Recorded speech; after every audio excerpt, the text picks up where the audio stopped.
السلام عليكم ورحمة الله وبركاته. أهلا بكم أعزائي متابعينا ومشاهدين قناة عبقرينو. ازيكم يا جماعة، عاملين إيه؟ يا رب تكونوا بخير وبصحة وبسلام. النهاردة جايب لكم موضوع جديد. النهاردة فيه شوية مجموعة ترددات نزلت بقنوات أجنبية أكشن جديدة. أنا حابب أعمل لكم النهاردة الفيديو دوت على القنوات دي. قنوات رائعة وقنوات ممتازة زي قناة بوكس اللي قدام حضرتك. قبل ما نبدأ الموضوع، يا ريت حضرتك لو مش مشترك في قناتنا تشترك معانا وتفعل زر الجرس عشان ينزل لك مننا كل ما هو جديد وحصري. طيب، نبدأ على بركة الله مع موضوع حلقتنا النهاردة. طيب، النهاردة حلقتنا يا جماعة عن قنوات الأكشن أو القنوات الأفلام الأجنبي الجديدة على النايل سات. هنبدأ من قناة بوكس اللي هي ترددها هيظهر قدام حضرتك حالا دلوقتي، اللي هو ده، اللي هو 12559 في، معدل ترميز 27500. ده طبعا على النايل سات، على القمر المتميز. طيب، القناه اللي بعد كده قناه ماكس هوليود، كلكم عارفينها طبعا، واكيد ان في ناس كتير ما تعرفهاش.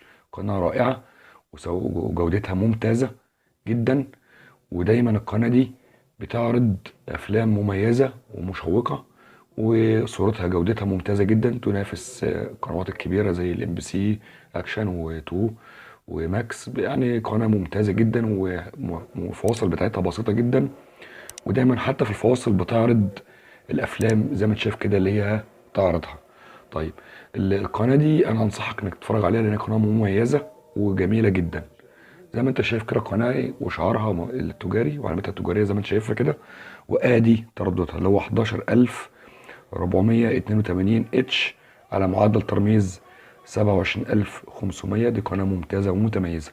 طيب، في كمان قناه دربوكا او دربكه اكشن اللي هي 11411 اتش 27000، معدل ترميز 27500. طبعا ده برضو على النايل سات، والقناه دي قناه مميزه برضو، وبتجيب افلام اجنبي اكشن ممتازه، والفواصل بتاعتها نوعا ما كويسه. في كمان قناه فتحت كمان جديده، قناه اسمها دي موفيز.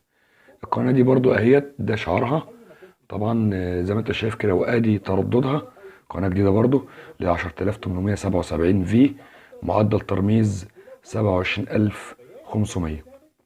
تمام كده. ده طبعا غير باقي القنوات زي الاكشن وال وال والتو اللي هي ام بي سي اكشن وام بي سي 2 اللي هي ترددها 11475 في على معدل ترميز 27500.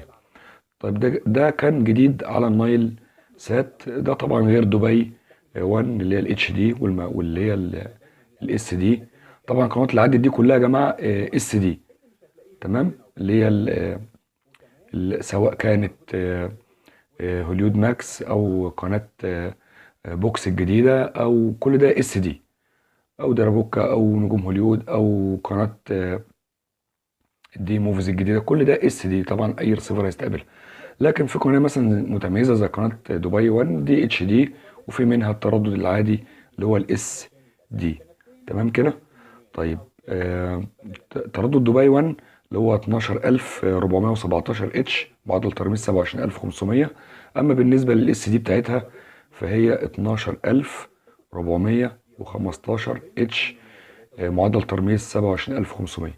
طيب، ده كانت يعني انا حبيت اعمل لك موضوع شامل على القنوات الاجنبي اللي هي مش بتجيب الهندي، الامريكي، الافلام الامريكي.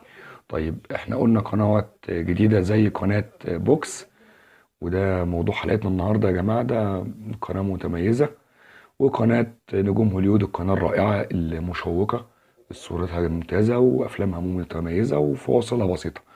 وقناه زي قناه درابوكا وقناه زي قناه تيم اوفيس. طيب، ده كان موضوع حلقتنا النهارده يا جماعه. يا رب اكون وفقت، يا رب اكون عجبتك الحلقه. ولو الحلقه عجبتك يا ريت ما تبخلش علينا بلايك واشتراك في القناه. وان شاء الله استنونا في حلقات اخرى ومواضيع اخرى مشوقه. والسلام عليكم ورحمه الله تعالى وبركاته.